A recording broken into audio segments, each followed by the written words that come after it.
welcome back to the latest thread. This week we're really excited. We have a guest. Our guest is Andrew Weaver. He is the official machine whisperer of GAML. So, Andrew, how are you? I'm a little bit nervous to be here, but I'm also excited to be back with you guys, my friends. How have you been? We haven't seen everybody in person in forever. Oh, I know. Well, life has been super busy. You know, we've got all kinds of projects in the works always here at GAML, and So that's great. So how did you get the title Machine Whisperer? it was inflicted upon me. Yeah, I don't know whose idea it was actually, but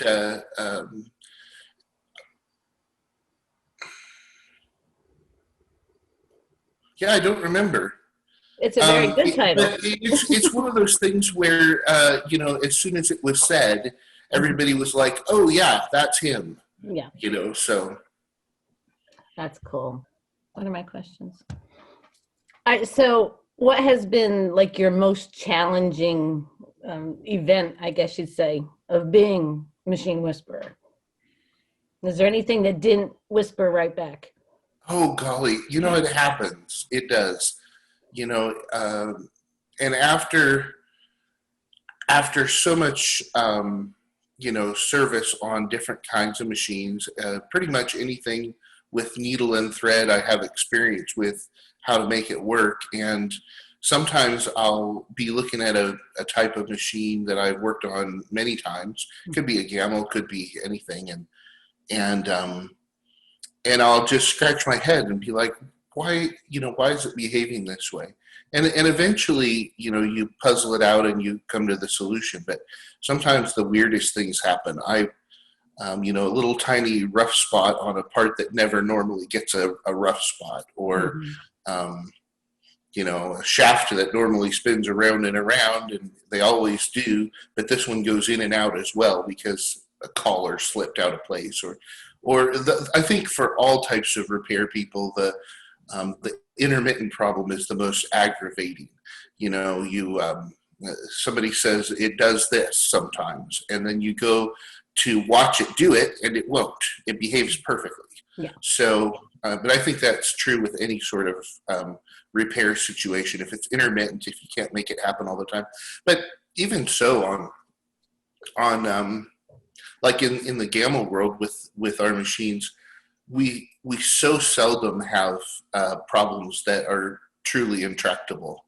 I mean, because there's tens of thousands of these machines out there, and everybody uses them in pretty much the same way to quilt, with pretty much the same brands of thread.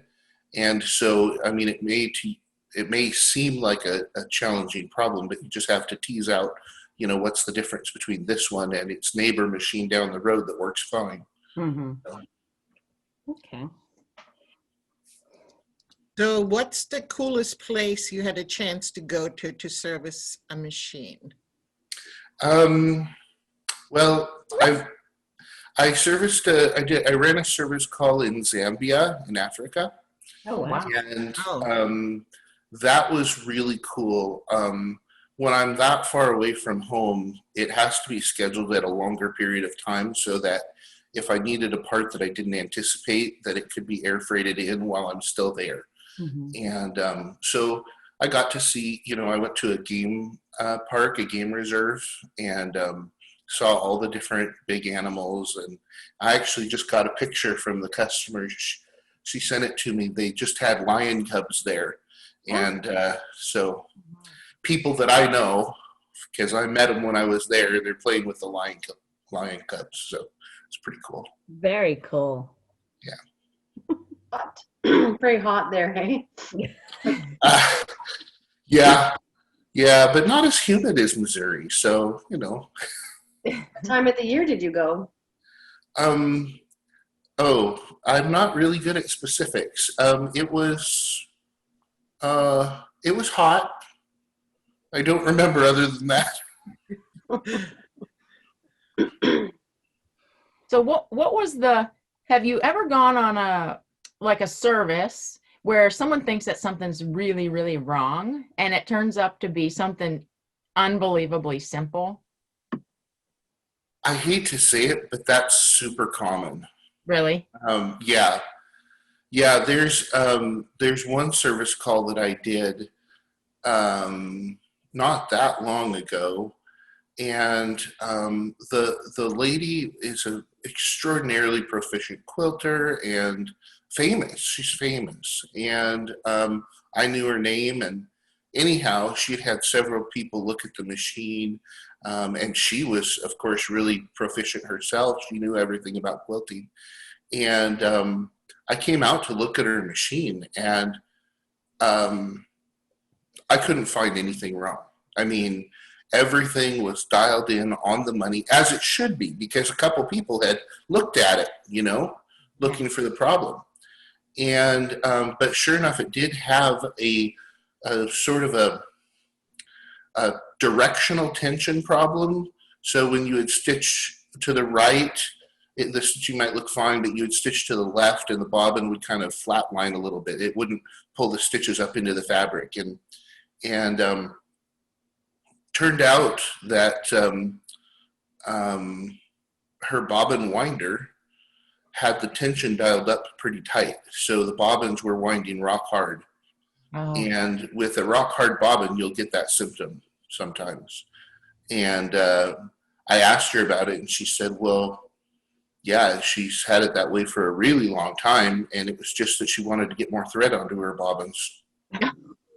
Makes sense, right? And it worked, Yeah. but so like super simple, and you can check the machine until the cows come home, and there's nothing wrong with the machine. Yeah. It's a small detail. Yeah. I know, even myself, one time I had all kind of weird things going on. It was a string, little piece of yarn, thread caught up in there, and it was like, seriously, this teeny tiny little thing is throwing everything out of whack, and it was. Yeah. I think one of the biggest challenges is panic, because people are quilting along fine, and then their needle hits a ruler and it breaks or whatever, and from that moment, right, you shriek and you utter a couple of words that you probably wouldn't want to repeat in polite company, and you you're like, oh my gosh, I've just broken my machine. And so your hands are shaking, your adrenaline is going, your heart's beating a mile a minute, and you get a new needle in there and reset your bobbin, and the whole time you're praying that it's going to work, and it doesn't. And the clients But- come at like 8 o'clock to pick up her quilt. Yeah. Right. But so often in that scenario, the needle's put in backwards. And this is by a quilter who's replaced her needle thousands of times. But all the other times she's changed the needle in the past, her heartbeat wasn't going a mile a minute. All the other times she changed the needle in the past, when she did it right, her hands weren't clammy, and she wasn't thinking the whole time, oh God, I hope it works. Oh God, I hope it works. So sometimes it's just that panic is actually the enemy, because there's nothing wrong with the machine. But if you lose your cool, sometimes you do the dumbest thing in operate. It's kind of like if you've got the police car with his lights on behind you, or even his lights aren't on behind you. All of a sudden, you're paying attention to every little thing you do when you're driving. Know what I mean? Yeah. And then you do something wrong. And then you do something wrong, right? They call it blue light fever. Andrew, what has been the most unusual place that you had to go to where the machine was set up in a really unexpected place? You asked that question, and my mind just went to a completely different but similar question about the dirtiest machine I ever saw. Unexpected place I don't know about. Let me just say this. If your ex-husband doesn't let chickens roost on your Statler, your machine is not the dirtiest one I've ever seen. Oh. I feel so much better about my dust and lint now. Yeah. Yeah, people are always apologizing for the state of their machine when there's a little bit of lint in there, and I'll always say to them, "This is nothing. It's fine. It'll still work." Poo. Matter of fact, that one worked too after a lot of cleaning up. Oh my. Yeah. So the I took a shower. I wanted to burn my clothes, but I didn't. so was the machine in the chicken coop, or was the chicken just coming into the house? No, sometimes people can be very vindictive to each other, and she had left, and the machine was in a beautiful little quilting room of its own, and so he just moved the chickens inside Oh my to that God. room, and they really they liked the light bar. They were all roosting across the light bar. Yeah. Wow. I mean, judging from the pattern of droppings. I did not think you were serious. I thought you Oh my were goodness. using it as a. Oh no, my job was to move that machine out of there and into her condo. Into her new place. Yeah. I would be like, I can rinse it off in the driveway. Okay. There was a lot of cleaning involved. Yeah. You take it through the car wash on the way to the new house. Yeah. Oh my gosh. Well, on that note, I think we're going to take a break. Awesome, but we'll recuperate from the chicken poo, and we'll be back in. Hello, this is Mary from Gamel. In today's video, I'm going to show you how you purchase a tour class from the Gamel website.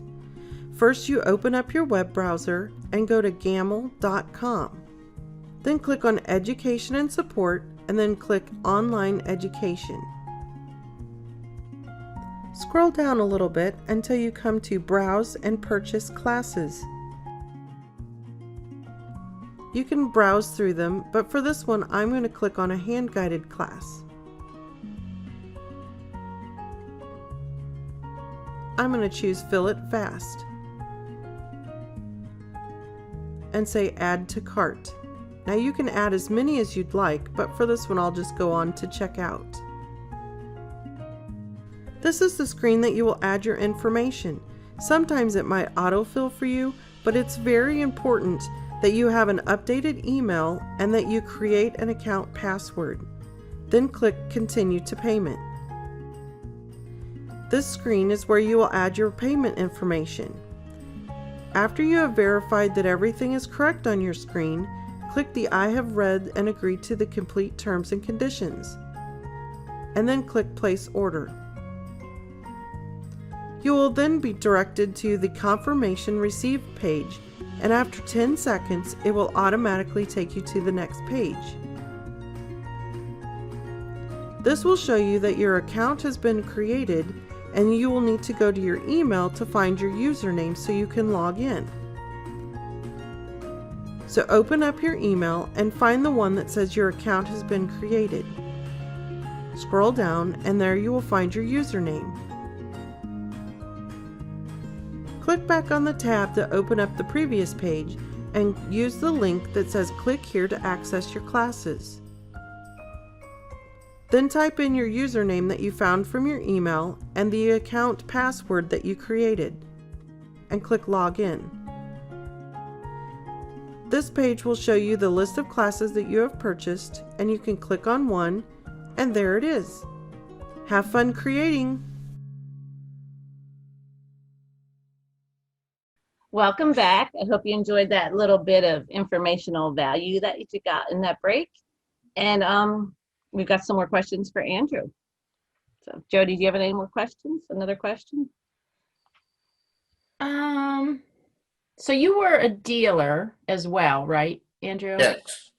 So I'm going to guess that you delivered a ton of machines. Yes. Right. What was your so I mean, I'm guessing, I think for most people, buying a long arm is that's a big purchase. It's a big investment, you know.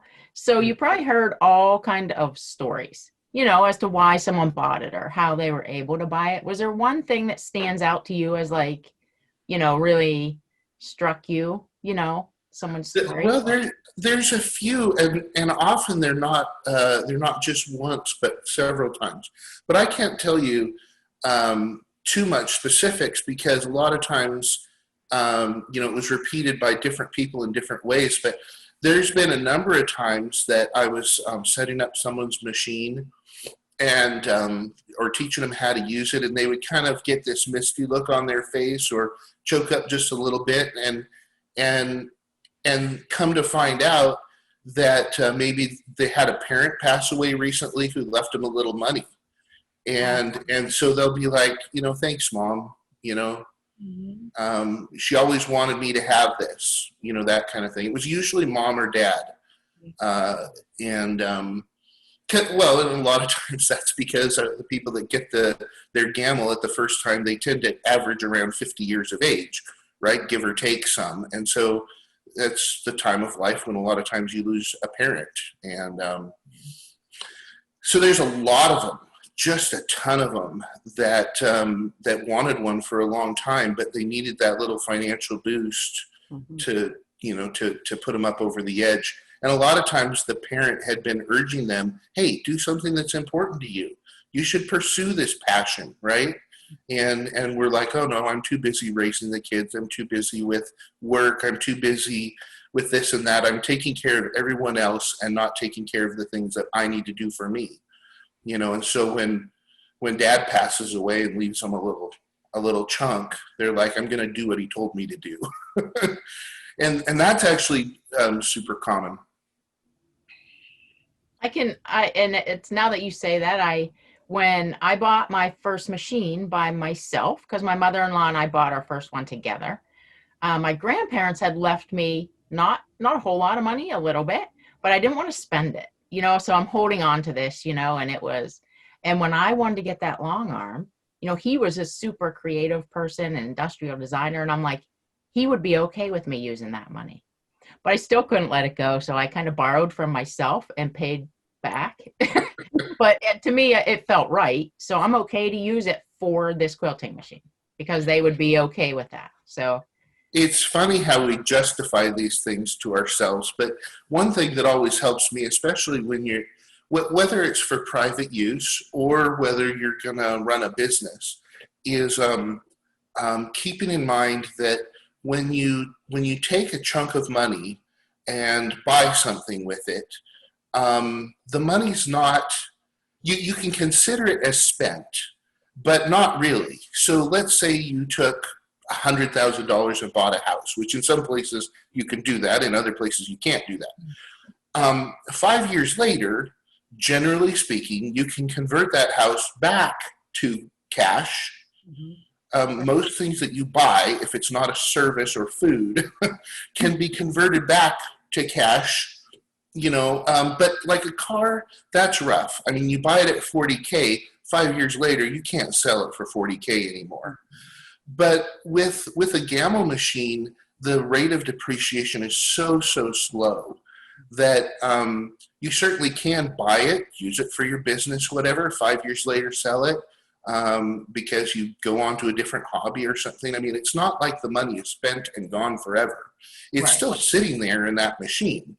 And the market for resale it's crazy. I've seen machines, a $40,000 Gamel that is a few years old, and it'll sell on the secondhand market for just a couple thousand less than when it was new. I mean, it goes from $40K down to like $36K, and it's crazy how slowly they depreciate. So it's like, well, wait, I got the use of that machine for like $100 a month. Right. There's not a lot of fun stuff you can have like that where you can get it for $100 a month. So anyway, that's the other thing. A lot of times people think like it's this big, massive chunk of money that they'll never see again. Well, it depends. If you decide to keep it until you die, yes, you'll never see that cash again. And most people decide pretty quickly, I'm never letting loose of this machine ever. That's this one. I will never let this one go. Yeah, you add little brothers and sisters to it, but you form an attachment, a bond. I just had mine retrofitted, my old Classic Plus, you know, to a Statler, and it's amazing because essentially it's a new machine because, you know, it got a new motor, it got new everything. So to me, you know, it's like having a new machine with the bonus of having the Statler. So, you know, I can have that past my lifetime, hopefully. Well, Time will tell. Sharon, So you- Andrew, we got to know you really, really well on the tour. Yes, we got to know each other extremely well. Can you tell us about what your kind of maybe highlights moments of 2019 tour, not necessarily with educators, but with students or just overall? We're going back to ancient history now. yeah, it feels like years ago. years like it. You know, and I don't have to tell you guys this, but the time that we spent out on the road, serving the customers, you know, helping them to understand their machine, and in a lot of ways helping them to not be alone, because sometimes people end up through no fault of their own feeling kind of isolated out there. You know, they're the only person they know that has one of these machines. And so then we come along and we hook them up into community and we come alongside them. I mean, I'm kind of a soft touch anyway, but that kind of, it's really meaningful, the work that we did. But also we were working our tails off. And to be there with you guys, and I kind of feel like you guys are my battle buddies. You know, if I fall down, one of them is going to help me up, and vice versa. So, Yeah. you know, I think rather than a particular thing, it really is that more general thing of feeling like we touch the lives of thousands of people, and invariably we improve their lives. You know, we gave them the secret, you know, the key to something that they were struggling with, or 10 things they were struggling with. And we helped them get hooked into a support network, and, you know, that was there all along, but they didn't know it was there. Mhm. And many times when people were at these in-person events, they would form the friendships with, it'd be like, oh, I didn't realize that you were just on the other side of town, you know, and now we're friends in real life, which, you know, those are really rare to come across. So, yeah.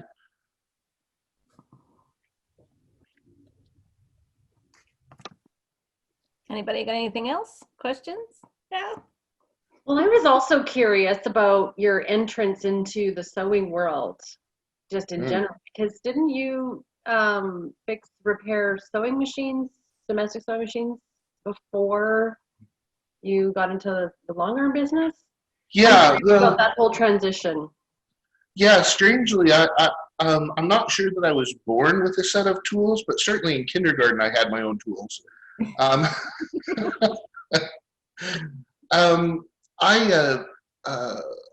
My parents had a sewing machine store, so just selling regular domestic sewing machines, and I had always done a lot of. I remember when I first was given a gift of a. They used to have these. It was like a Walkman where it would have an AM/FM radio and a tape player, and you'd connect headphones to it. I remember specifically. I can still picture that in my mind. I was so excited to be given that as a gift, and where most kids would have put batteries in and snapped a cassette tape in there and gone to town, what was the first thing I did? I found the right size screwdriver to take it apart because I wanted to see how it worked inside. So I actually took it apart before I ever played a tape on it.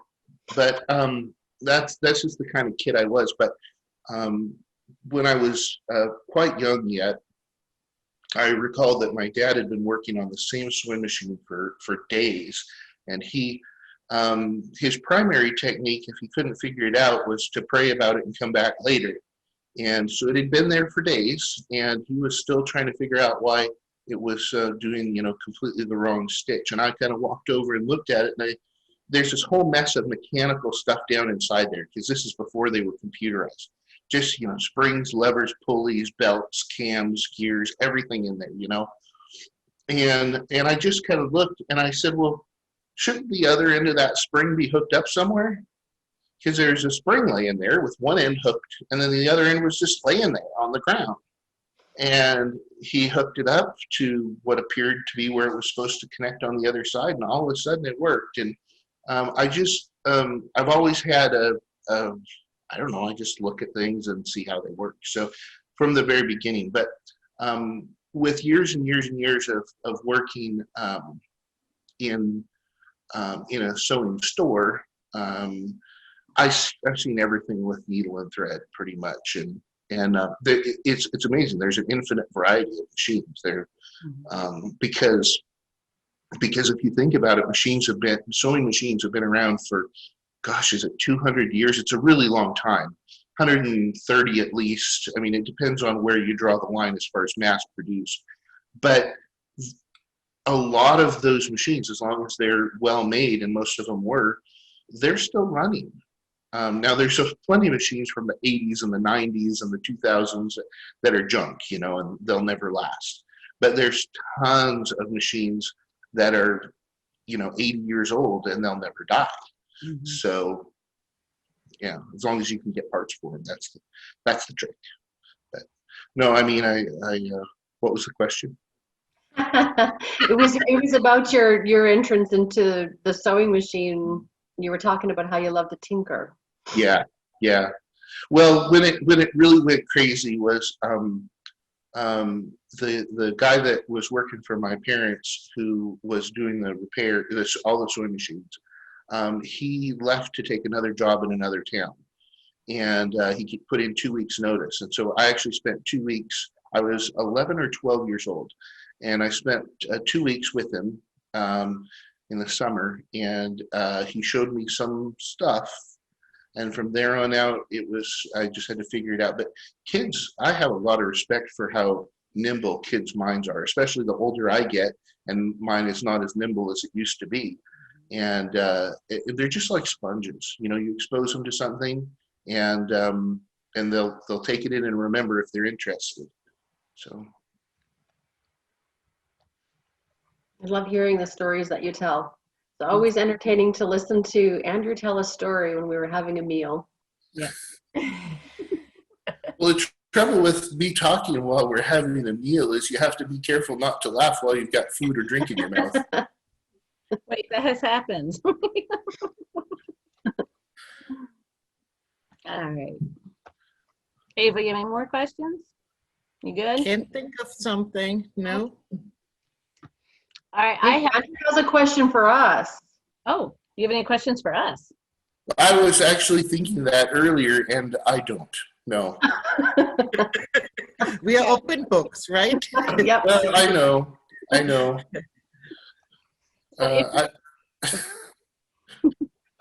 If you had to summarize everything you do, Gamma-wise, into 3 words, what would they be?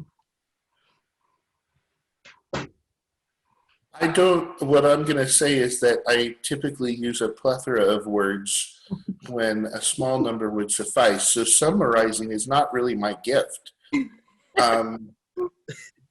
What word pops in your mind first? Collective genius. Yeah.